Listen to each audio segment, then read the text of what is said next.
మరొకసారి అందరికి వందనాలు. మీ అందరికి కూడా హ్యాపీ ఇయర్. ఇప్పుడు చెప్పాను, నేను చెప్పాక. మనం ఈరోజు గతించిన కాలమును మిగిలిన కాలం గురించి మాట్లాడుకుందాం అన్నమాట. గతించిన కాలం, మనకు మిగిలిన కాలం. ఈ గతించిన కాలం గురించి పరిశుద్ధ గ్రంథంలో ఉన్న భక్తులు ఏమి వర్ణించారో, ఏమి అనుకున్నారో, వాళ్ళ కాలాన్ని, సమయాన్ని ఏమి అనుకున్నారో, ఆ భక్తులు ఏం మాట్లాడారో అవి కూడా తెలుసుకుందాము. కానీ మొట్టమొదటిగా అపోస్తల కార్యములు 1వ అధ్యాయంలో 7వ వచనంలో కాలములు, సమయములు ఎవరి ఆధీనంలో ఉన్నాయంట? దేవుని ఆధీనంలో ఉన్నాయి. మనం అనుకుంటాము మన ఆధీనంలో ఉన్నాయి, రేపేమి చేద్దామో అనుకుంటామో పర్వాలేదు.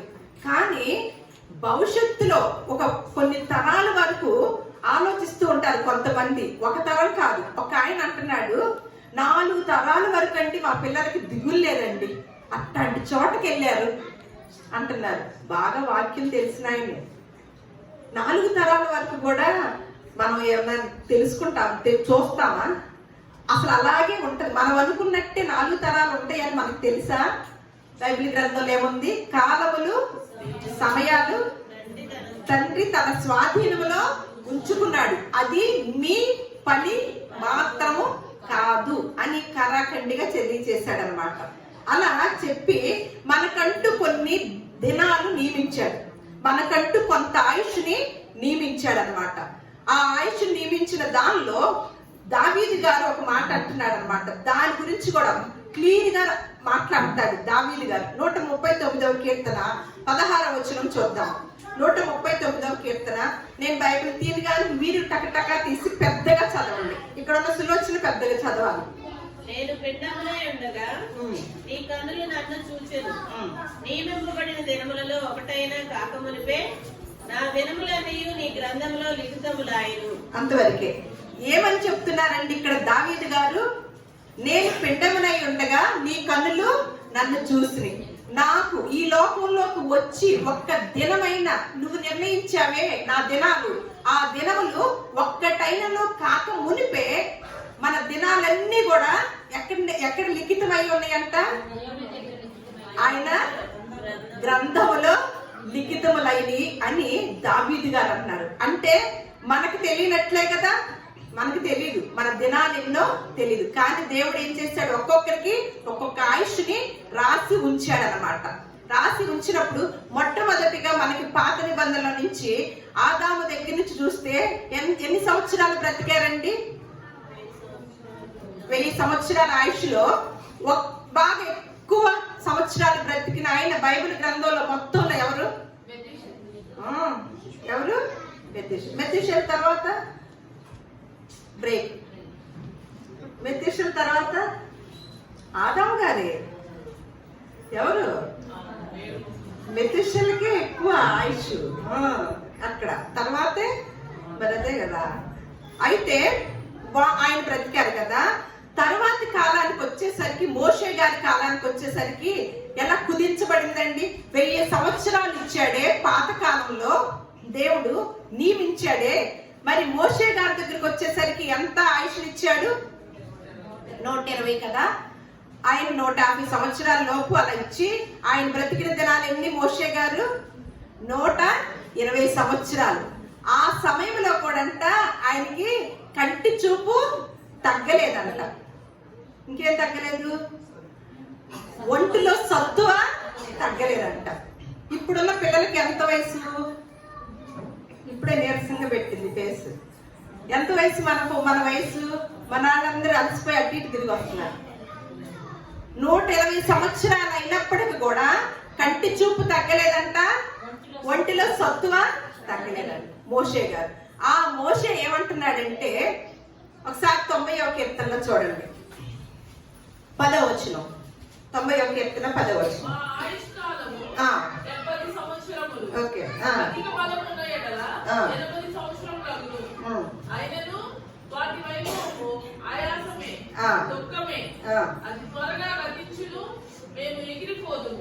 అంతవరకు ఏమంటున్నాడండి ఇక్కడ ఒక భక్తుడు? మనం ముందే చెప్పుకున్నాం, గతించిన కాలము అలాగే మిగిలిన మనం మాట్లాడుకుందాం అనుకున్నాం ఈ రోజు. గతించిన కాలం గురించి, గతించే కాలం గురించి. మనకి గతించే కాలం గురించి మొట్టమొదటి భక్తుడైన మోషే గారు ఏమంటున్నారు, ఏం మాట్లాడుతున్నారు? మరలా చదవాలి, నువ్వు చదువు.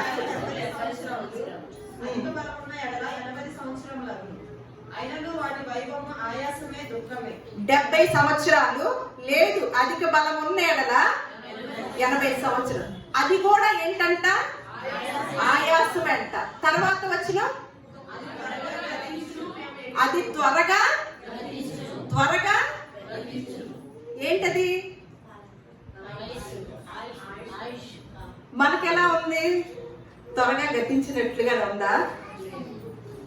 ఆయుష్య ఉన్నా త్వరగా గతిస్తుంది, పనేమన్నా మిగిలిపోతుంది. ఆయుష్ ఏమవుతుంది? ఈ భక్తుడు గతించే విషయం గురించి మోషే గారు మాట్లాడుతున్నాడు అనమాట. ఆ తర్వాత యోబు గారు కూడా, నేను ముందే చెప్పా కదా, కొంతమంది భక్తులు ఈ గతించిపోయే ఆయుష్ గురించి వారి ఆలోచనలు మన ముందు ఉంచారనమాట. వారి ఆలోచనలు మననం చేసుకునేటప్పుడు మన ఆయుష్ని, మన పరిస్థితిని కూడా మనం గుర్తించుకోవాలి. అందుకే కదా మన పూర్వీకుల జీవితాలు మన ముందు పెట్టారు అంటే వాటిని గురించి మనం నేర్చుకోవాలని మనకి రాసి ఉంచారనమాట. యోబు గ్రంథము 7వ అధ్యాయము 6వ వచనము. ఈ భక్తుడు ఏమంటున్నాడో చూద్దాం.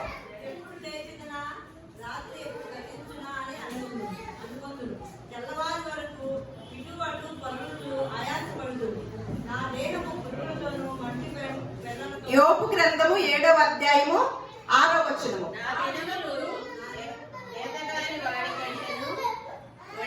ఎవరైనా సరే ఒక్కళ్ళు చక్కగా పెద్దగా చదవండి. నా దినములు నేతగాని వాడి కంటేను వడిగా గతించుచున్నవి, నిరీక్షణ లేక అవి క్షయమైపోతున్నవి. ఏమవుతుందంట? ఎట్లా గతించిపోతుంది అంటే ఎలా వర్ణించాడు? నేతగాడి వాడికంటే వడిగా ఏంటది? ఆయుష్ ఎలా గతిస్తున్నాయి అని చెప్తున్నాడు ఇక్కడ పోల్చి. మళ్ళీ అదే భక్తుడు మళ్ళీ ఇంకొక అధ్యాయం 9వ అధ్యాయము 25వ వచనము. అదే ఆ భక్తుడు మాట్లాడు. ఆ భక్తుడికి ఉన్న కష్టాలు మనందరికి తెలిసిందేగా. ఒక్క దినములోనే వారి యొక్క పరిస్థితి అంతా తారుమారైందనమాట. తారుమారైన ఆయన మాట్లాడుతున్న మాటలు, తన ఆయుష్ గురించి మాట్లాడుతున్న మాటలు, ఒక్క రోజులోనే 10 మంది పిల్లలు చనిపోయారు, ఉన్న ఆస్తులంతా పోయింది. అటువంటి ఆయన పరిస్థితి, అదిగాక తన దేహం అంతా కూడా ఎలా ఉంది? కురుపులతో ఉంటే ఏం చేస్తున్నాడు? బూడిద రాసుకొని దేనితో? చిల్లపెంకుతో గోక్కుంటున్నాడు. ఆ గోక్కుంటూ చిల్లపెంకుతో గోక్కుంటా అన్న ఆయనకి ఇటువంటి జ్ఞానం వచ్చిద్దా? అస్సలు దేవుణ్ణి టపామని వదిలివేసి వెళ్ళిపోవాలి కదా. అసలు దేవుడితోనే, అసలు దేవుడు అనే పేరే ఎత్తకూడదు కదా. కానీ తన ఆయుష్ల గురించి ఏం మాట్లాడుకుంటున్నాడు? నేతగాని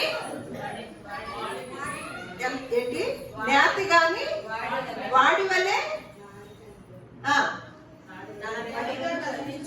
నేను బైబిల్ తీయలేదు, నాకు అందించితే నేనంటే ఇవన్నీ రిఫరెన్స్లు ఇస్తే మీకే లేట్ అయిద్దని. నేతగాని నాడి కంటేను వడిగా గతించిపోతున్నాయి ప్రభువా, మా దినాలు, మాకు పని మిగిలిపోతుంది. ఇవేమన్నా గతించి పోతున్నాయి. ఈ రోజు ఏమైంది మనకి? ఈ రోజు ఏమైంది? సంవత్సరము గతించిపోయింది. గతించిన కాలము మనకు మిగిలిన కాలము ఈ రోజు మనం తెలుసుకోవాల్సింది. మళ్ళా ఇంకొక భక్తుడు ఏమంటున్నాడో చూద్దాం. జెఫన్యా గ్రంథము 2వ అధ్యాయము 1వ వచనము. జెఫన్యా గ్రంథము 2వ అధ్యాయము 1వ వచనము. జెఫన్యా గ్రంథము త్వరగా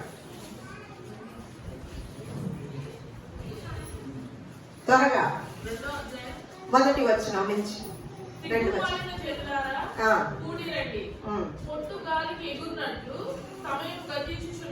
ఏమంట? ఏమని సంబోధిస్తున్నాడు? సిగ్గుమాలిన జనులారా కూడి రండి. ఎక్కడ కూడి రావాలి? దేవుని సన్నిధికి. ఎలా మామూలు కూడి రండి అంటున్నాడా? కూడి రండి అంటున్నాడా? ఏమని వాడుతున్నాడు? సిగ్గుమాలిన జనులారా, ఇప్పటికైనా తెలుసుకొని రండి, కూడి రండి. ఎందుకంటే పొట్టు గాలికి ఎగిరిపోయినట్లుగా సమయము ఆయుష్. అసలు ఎలా వర్ణించాడో చూడండి. పొట్టు గాలికి ఎగిరిపోనట్లుగా అంట. మనము అది అర్థమైతే అందరికి అసలు పొట్టు ఎలా వెళ్ళిద్ది? కాసేపు ఆగి వెళ్ళిద్దా? ఏదైనా చెరిగేటప్పుడు వెంటనే వెళ్ళిపోదు. అంటే అలా వర్ణించి పొట్టు గాలికి ఎగిరిపోనట్లుగా సమయము గద్దించిపోతుందంట. అందుకని ఏమంటున్నాడు? కూడి దేవుని సన్నిధికి రండి. మీ సమయాన్ని వృధా చేయొద్దు. కుటుంబాలతోనూ మనకున్న సమస్యలతోనూ వృధా చేయొద్దు. ఎందుకంటే ఉన్న సమయము కాలం ఏమైపోతుందంట? పొట్టులాగా గద్దించిపోతుందంట. మళ్ళా ప్రసంగి గ్రంథము 11వ అధ్యాయము 10వ వచనం. ప్రసంగి గ్రంథము 11వ అధ్యాయము 10వ వచనం.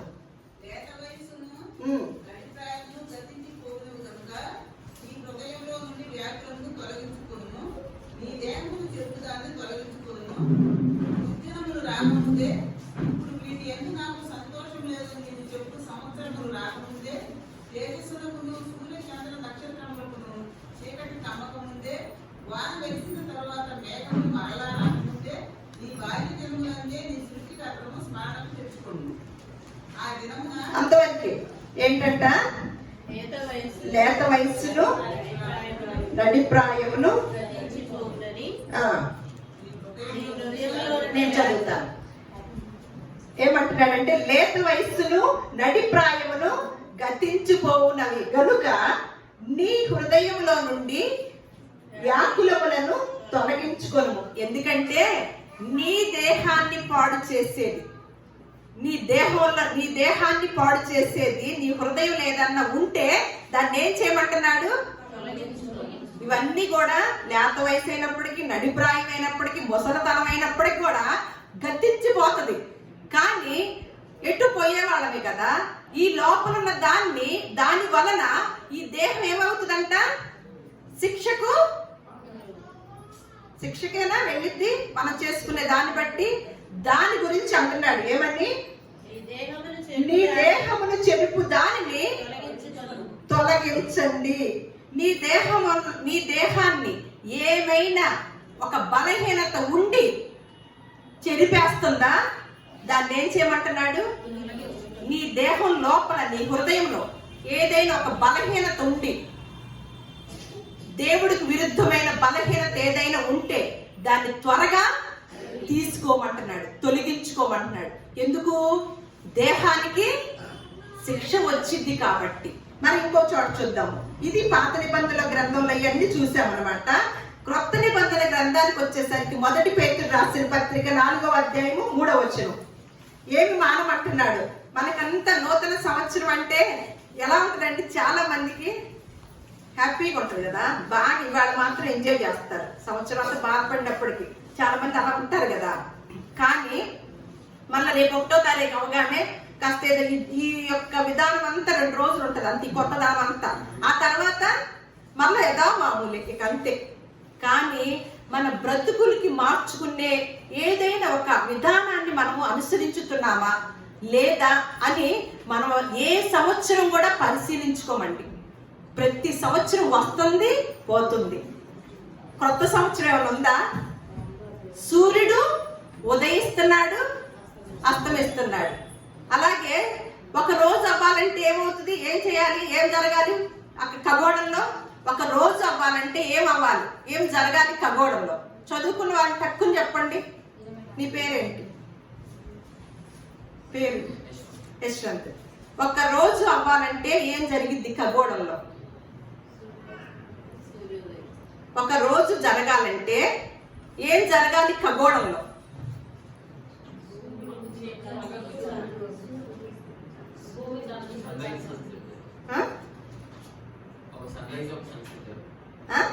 తెలుగులో చెప్పు. ఈ సూర్యుడు దానికి గంటలేవు లేవా? మరి అది చెప్పు. ఒక రోజు అవ్వాలంటే భూమి ఎవరి చుట్టూ తిరగాలి? తన చుట్టూ తాను తిరిగితే ఒక రోజు 24 గంటలు. చదువు చూసారా? కోటి విద్యలు కూటి కొరకే. ఎవరైనా ఈ విద్యల్లో పెద్ద పోస్ట్ లోకి వెళ్ళలేదు మా పిల్లలు అంటే పెద్దగా బాధపడద్దు, పెద్దగా దాన్ని బాధగా తీసుకోకండి. ఎవరైనా మన పిల్లలు దేవుని జ్ఞానం నేర్చుకోలేదంటే దాన్ని చాలా ఛాలెంజ్ గా తీసుకోండి, చాలా భయంగా తీసుకోండి. ఎందుకంటే తర్వాత వెళ్ళే చోటికి, నెమ్మదైన చోటికి మనం కుటుంబాలుగా ఉండాలన్నమాట. అది ఎక్కడ కుదిరిద్ది? ఈ లోకంలో ఉండగాని. అందుకని మనం ఇందాక ప్రసంగి చదివాం కదా, అక్కడ కింద ఆ పైన మాటలో ఏముంటది? నీ బాల్య దినములు ఎంతే నీ సృష్టికర్తను స్మరణకు తెచ్చుకొనుము అని ఉంటది అనమాట. ఎప్పటి నుంచి అంట? బాగా పెద్ద ఈ ముసలోళ్ళు అయ్యాక బాల్య దినములు ఎంతే నీ సృష్టికర్తని స్మరణకి తెచ్చుకోమన్నమాట. ఏమంటున్నా? ఒక రోజు అవ్వాలంటే భూమి తన చుట్టూ తాను తిరగాలి, మరి 24 గంటలు పట్టింది. మరి ఒక సంవత్సరం అవ్వాలంటే ఏం చేయాలి? తాను చుట్టూ తను తిరుగుతూ సూర్యుని చుట్టూ తిరగాలి. ఇది మీరు ఎప్పుడన్నా మెసేజ్ విన్నారే? ఎందుకు మెల్లమెల్లగా చెప్తున్నారు? ఎప్పుడు విన్నారు ఇది? రీసెంట్ గా కాదు, కరెక్ట్ కొత్త సంవత్సరంలో మీరు విన్నారు. అంటే గతంలో వెళ్ళిపోయింది అనమాట, అప్పుడే పంపించేశారు. మనం ఇంకా కొత్త సంవత్సరంలోకి పెద్ద ఎన్నో గంటలు అవలా. పోయిన సంవత్సరం 31 రాత్రి మనము విన్నామా? ఈ మెసేజ్ యూట్యూబ్లో ఉంటుంది, చూడండి. నూతన సంవత్సరము సంవత్సరానిక స్వభావానిక అనే మెసేజ్ మనం చెప్పడం జరిగింది. అందులో వివరంగా మనం మాట్లాడుకున్నాం. సరే, 1 పేతురు రాసిన పత్రిక 4వ అధ్యాయము 3వ వచనం. ఇక్కడ చదువుతున్నారు. మద్యపానము, అల్లరితో కూడిన ఆటపాటలు, త్రాగుబోతుల విందులు, చేయదగని విగ్రహ పూజలు మొదలైన వాటి యందు నడుచుకొనుచు అన్యజనుల ఇష్టము నెరవేర్చుచుండుటకు గతించిన కాలమే చాలు. అపరిమితమైన అంతవరకు ఏమంటున్నాడు ఇక్కడ? గతించిన కాలము ఇక చాలు. గతించిన కాలంలో ఏం చేశామంట? పోకిరి చేష్టలు, దురాశలు, మద్యపానము, అల్లరితో కూడిన ఆటపాటలు, త్రాగుబోతుల విందులు, చేయదగని విగ్రహ పూజలు మొదలైన వాటి యందు నడుచుకొనుచు అన్య జనుల ఇష్టము నెరవేర్చుచుండుటకు గతించిన కాలమే చాలు. అంటే పోకిరి చేష్టలు దేవుళ్ళకి వచ్చాక ఉండకూడదంట. మళ్ళీ ఇంకో పెద్ద బాంబు పేల్చినట్టు మాట ఉంది. దురాశలు కూడా, ఒకప్పుడు దురాశ ఉంది, ఇప్పుడు ఆశ ఉండొచ్చు, కానీ దాని పక్కన ఏ అక్షరం ఉండకూడదు? దురాశ ఉండకూడదు అనమాట. అంటే ఇప్పుడున్న క్రీస్తుని నమ్ముకున్న మనము ఏమేమి ఉండకూడదంట? పోకిరి చేష్టలు ఉండకూడదంట, ఇంకా దురాశలు, మద్యపానము, అల్లరితో కూడిన ఆటపాటలు, త్రాగుబోతు విందులు, అలాగే చేయదగని పూజలు మొదలైన వాటి యందు నడుచుకొనొచ్చు. మళ్ళీ ఇంకోటి చేస్తాం. మనం ఇప్పుడు క్రీస్తుని ధరించుకున్న మనం ఎవరమే? క్రైస్తవులు. కొంతమంది ఏం చేస్తారు? అన్ని జనుల ఇష్టాన్ని అంట, మన ఇష్టాన్ని కాదు. అన్ని జనుల ఇష్టాన్ని నెరవేర్చే కుటుంబాలు ఏమైనా ఉన్నాయా? అన్ని జనులకు కొన్ని ఉంటాయి పద్ధతులు. ఇప్పుడు మనకి ఇక్కడికి వచ్చాక ఉండకూడదు. కానీ ఇక్కడ రాస్తున్న మాట ఏంటి? అన్ని జనుల ఇష్టాన్ని మనం నెరవేర్చుతామంట. వాటినన్నిటిని కూడా మీరు గతించిన కాలంలో ఇక చాలు, సరిపెట్టండి. మనం ఒక మాట మాట్లాడతాము, ఇదిగో మాట్లాడుతున్నావా, ఇక చాలు సరిపెట్టు, ఇవన్నీ కూడా పక్కన పెట్టేసే, ఇక నుంచి వేరుగా ఉండాలి అని మనం కూడా వాడతాం కదా. అదే భాష ఇక్కడ పౌలు గారు వాడుతున్నారు. ఇక చాలు, ఇలాంటి వేషాలు వేసారా? ఇప్పటికి గతించిన కాలం చాలు. ఎందుకంటే మిగిలిన కాలం చాలా తక్కువగా ఉంది. ఆ మిగిలిన కాలంలో పని ఏమన్నా ఎక్కువగా ఉంది. ఎలా కుదిర్చుకొని చేసుకోవాలండి? ఎలా కుదిరిద్ది? మనకి ఏదైనా ప్రయాణం పెట్టుకుంటాం, మనం రెడీ అవ్వాలి. బస్సు టైము చాలా తక్కువ ఉంటుంది, మన బ్యాగులు సర్దుకోలేదు. ఆ తక్కువ సమయంలో మనం సర్దుకోవాల్సినవి అన్ని సర్దుకుంటారా, సగం వదిలేసి బస్సు ఎక్కుతారా? గబగబ గబగబ సర్దుకుంటారా, లేకపోతే తాపీగా సర్దుకుంటారా? సర్దుకోవాల్సినవి సర్దుకుంటారు కదా. ఆ టైం ప్రకారం జాగ్రత్తగా మంచిగా ప్లాన్ చేసుకొని, ఈ కాలము గతించిన కాలంలో వెళ్ళిపోతుంది, మన మిగిలిన కాలం చాలా తక్కువ ఉంది. దేవుడు మనకిచ్చిన పని చాలా ఎక్కువ. దాని పైన మాటలు కూడా చూద్దాము. క్రీస్తు శరీరమందు శ్రమపడెను గనుక మీరును అట్టి మనసును ఆయుధముగా ధరించుకొనుడి. శరీర విషయంలో శ్రమపడిన వాడు శరీరమందు జీవించు మిగిలిన కాలం ఇక మీదట మనుజాసులను అనుసరించి నడుచుకొనక దేవుని ఇష్టానుసారముగానే నడుచుకొనున్నట్లు పాపముతో జోలి ఇక నేమియు లేక ఉండును. ఏమంట? క్రీస్తు శరీరమందు శ్రమపడిన గనుక ఏది గుర్తు తెచ్చుకోవాలంట? మీరును అట్టి మనస్సుని ఎలా అంట? ఆయుధముగా. అంటే ఎప్పుడుకైతే ఏ సమయానికి సిద్ధంగా ఆయుధం ఉండాలన్నమాట. ఎవరిని ఎదిరించడానికి? అపవాదిని ఎదిరించడానికి సిద్ధంగా మన దగ్గర ఆయుధం లేదు. ఇప్పుడు పాము వచ్చింది, చేతిలో కర్ర లేదు, ఏమైపోతాము? ఏదో జరిగింది కదా. అలాగే అట్లా మనకి ఎల్లప్పుడు కూడా ఆయుధాన్ని ధరించుకొని, శరీర విషయంలో శ్రమపడిన వాడు శరీరమందు జీవించు మిగిలిన కాలము ఇక మీదట ఏం చేయాలంట? గతించిపోయింది కాబట్టి గతించిన కాలం గురించి ఆలోచించినా మనకి ఉపయోగం ప్రయోజనం లేదు. మిగిలిన కాలం ఉందే, ఆ మిగిలిన కాలంలో ఏం చేయాలంట? మనుజాస్యులను అనుసరించి నడుచుకొనక దేవుని ఇష్టానుసారముగా నడుచుకొనున్నట్లు పాపముతో జోలిక ఏమీ లేక.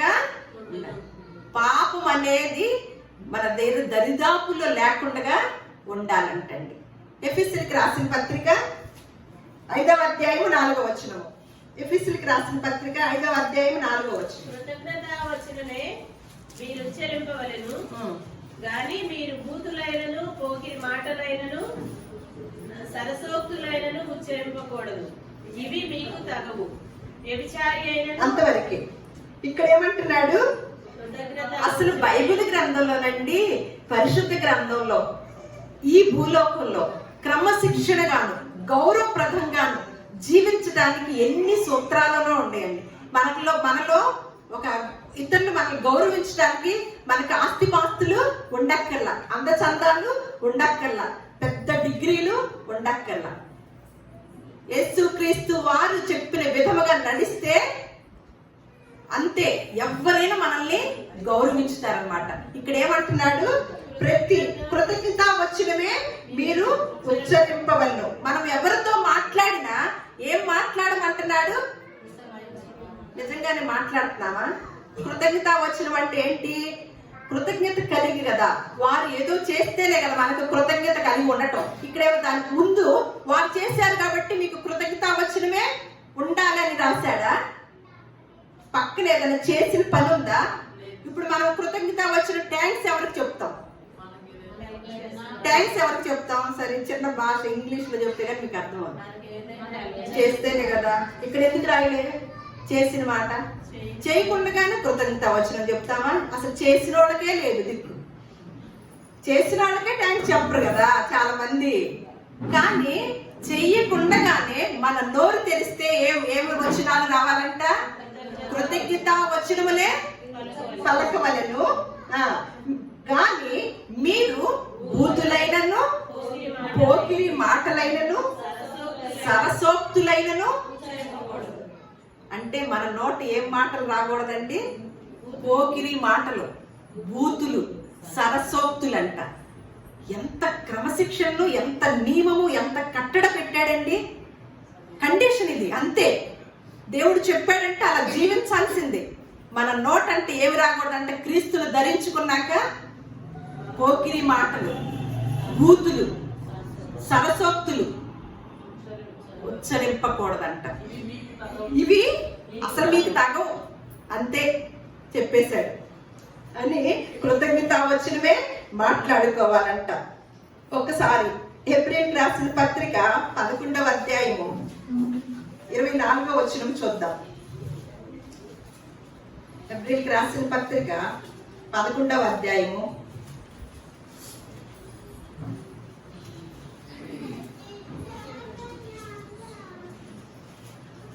సరే నేను చదువుతాను.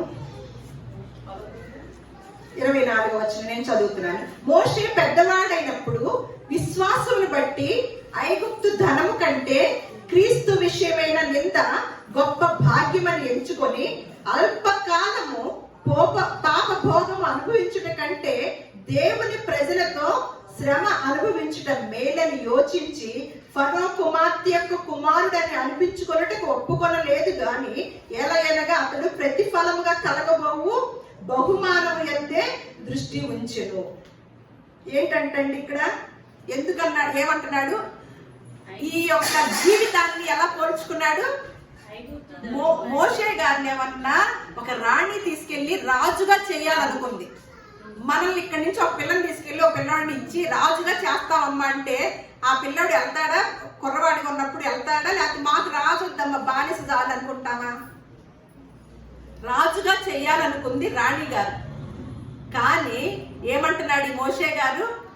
అల్పకాలం కదా, నాకు ఉన్న కాలమే చిన్న కాలం, అల్పకాలం కదా, ఈ అల్పకాలంలో నేను ఈ పాప భోగాలు అనుభవించుతూ క్రీస్తు పని నేను ఎక్కడ చేస్తాను, దేవుని పని నేను ఎక్కడ చేయగలుగుతాను? ఈ భోగాల్లోనే నా జీవితం అంతా గడిచిపోద్ది. కాబట్టి ఏమని నిర్ణయం చేసుకున్నాడంట?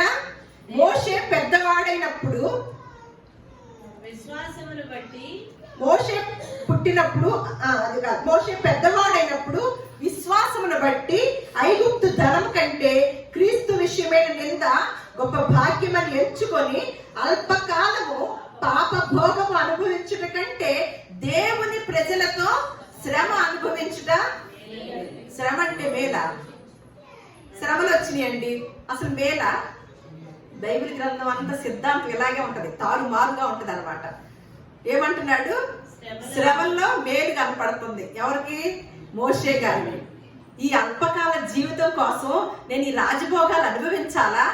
నా ప్రజలు శ్రమ అనుభవించుతుంటే నేనేమన్నా సింహాసనం ఎక్కి కూర్చోవాలా అని క్రీస్తు విషయమే ఇంత గొప్ప భాగ్యంగా ఎంచుకొని వచ్చాడనమాట. మనకు మాదిరిగా మన పూర్వీకుల జీవితాల్లో మోషే గారు అనమాట.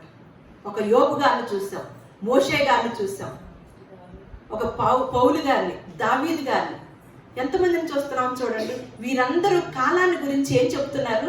గతించిన కాలం, గతించిపోతుంది కాలము పొట్టులాగా. ఇంకా ఎన్ని వర్ణించారు? నేతగాడి వాడిలాగా, అవన్నీ కూడా గతించిపోతున్నాయి. అందుకని ఒక మాట అన్నమాట చివరిగా రోమపత్రిక 12వ అధ్యాయము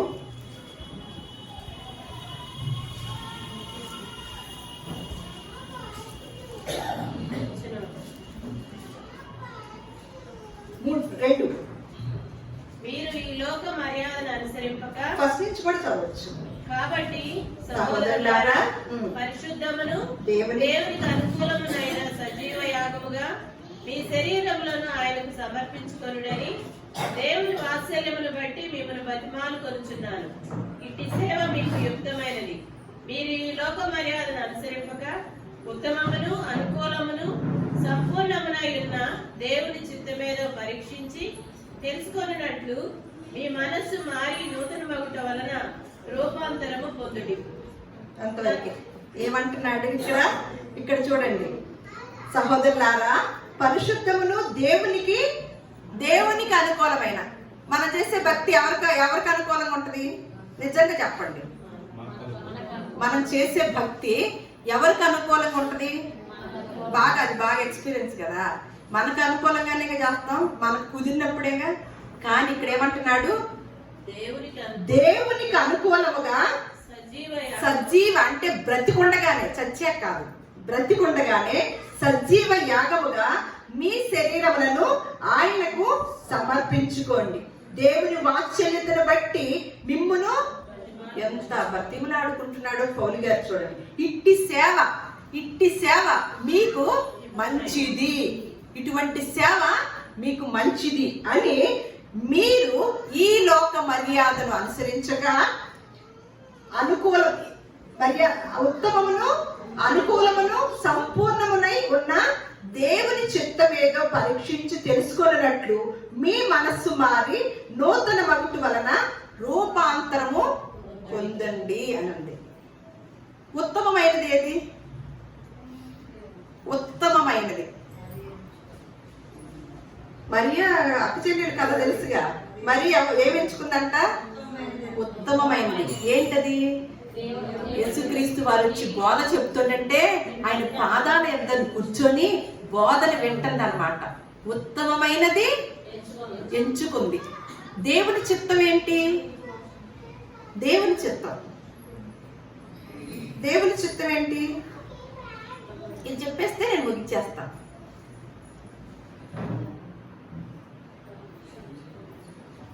దేవుని చిత్తం ఏంటి? ఆయన పనిలో ఏముంటది? దేవుని చిత్తం ఏంటి? మనుషుల్ని రక్షించటం. మనం పొద్దున చదువుకున్నాం కదా, యేసుక్రీస్తు వారు ఎందుకు వచ్చారంట?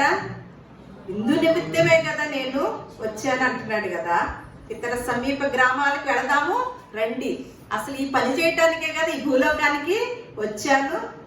నా దేవుడు ఆ గ్రంథపు చుట్టలో నన్ను గురించి రాయబడిన ప్రకారము నేను తండ్రి చిత్తాన్ని సంపూర్ణంగా నెరవేర్చాను అని, నేనే మార్గము సత్యమును జీవమును అని ఈ నేనిలా నా గురించి ఎలాగైతే తండ్రి తన గ్రంథపు చుట్టలో రాశాడో అవన్నీ నేను తక్కువ సమయంలో నెరవేర్చి వెళ్ళాను. మీరు కూడా ఇదిగో నేనే మార్గము, నేనే సత్యము, నేనే జీవము, అలా నేను ఎలా నడుచుకుంటూ వెళ్ళానో నాతో పాటు అలా రండి అని. ఉత్తమమైనది ఎన్నుకోవాలి. ఈ లోక మర్యాదను అనుసరించక, అన్యజనుల ఇష్టాన్ని నెరవేర్చక, దేవుడు ఏం చెప్పాడో అది చేస్తూ ఏమవ్వాలంట? నూతనమై ఏంటి అన్నారు అక్కడ? నూతన మగుట వల్ల. నూతన సంవత్సరమా? ఏమవ్వాలి? సంవత్సరం నూతనదా? లేదు కదా, ప్రాసెస్ జరుగుతూనే ఉంటది కదా. సూర్యుడిలో భూమిలో ఏమైనా కొత్తదనం వచ్చిందా? అదే సూర్యుడు కదా, అదే భూమి. మరి నూతన సంవత్సరం ఏంటి? ఎవరో పెట్టారు మాట అంతే. రోజులన్నీ గతించిపోతున్నాయి. సూర్యుడు అతడే, భూమి అదే, అవేం కొత్తవి కావు. కానీ మన స్వభావాలే కొత్తగా అవ్వాలన్నమాట. ఒకప్పుడు మనం ఎలా ఉన్నాం? పోకిరి చేష్టలు, సరసోక్తులు, బూతులు, దురాశలు. అందుకని మనకు ఒక సామెత ఉందిగా, దురాశ దుఃఖమునకు చేటు. సామెత అంటాం కానీ దురాశలోనే వెళ్ళిపోతూ ఉంటాం.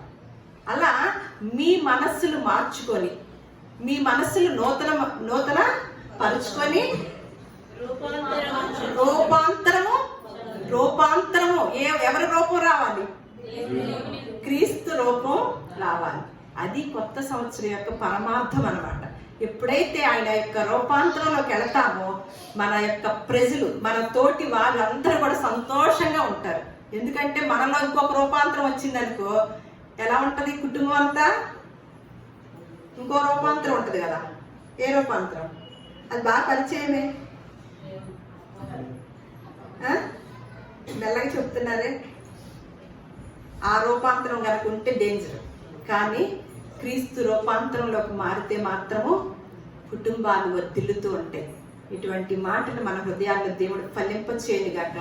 ఈ నూతన సంవత్సరంలో దేవుడు ఏదైతే పని చెప్పాడో ఈ లోక మర్యాదను అనుసరించక దేవునికి అనుకూలమైన దాన్ని, ఉత్తమమైన దాన్ని పరిశీలించి తెలుసుకొని దాన్ని అనుసరించే వారుగా దేవుడు మనలందరినీ కూడా ఆశీర్వదించునుగాక.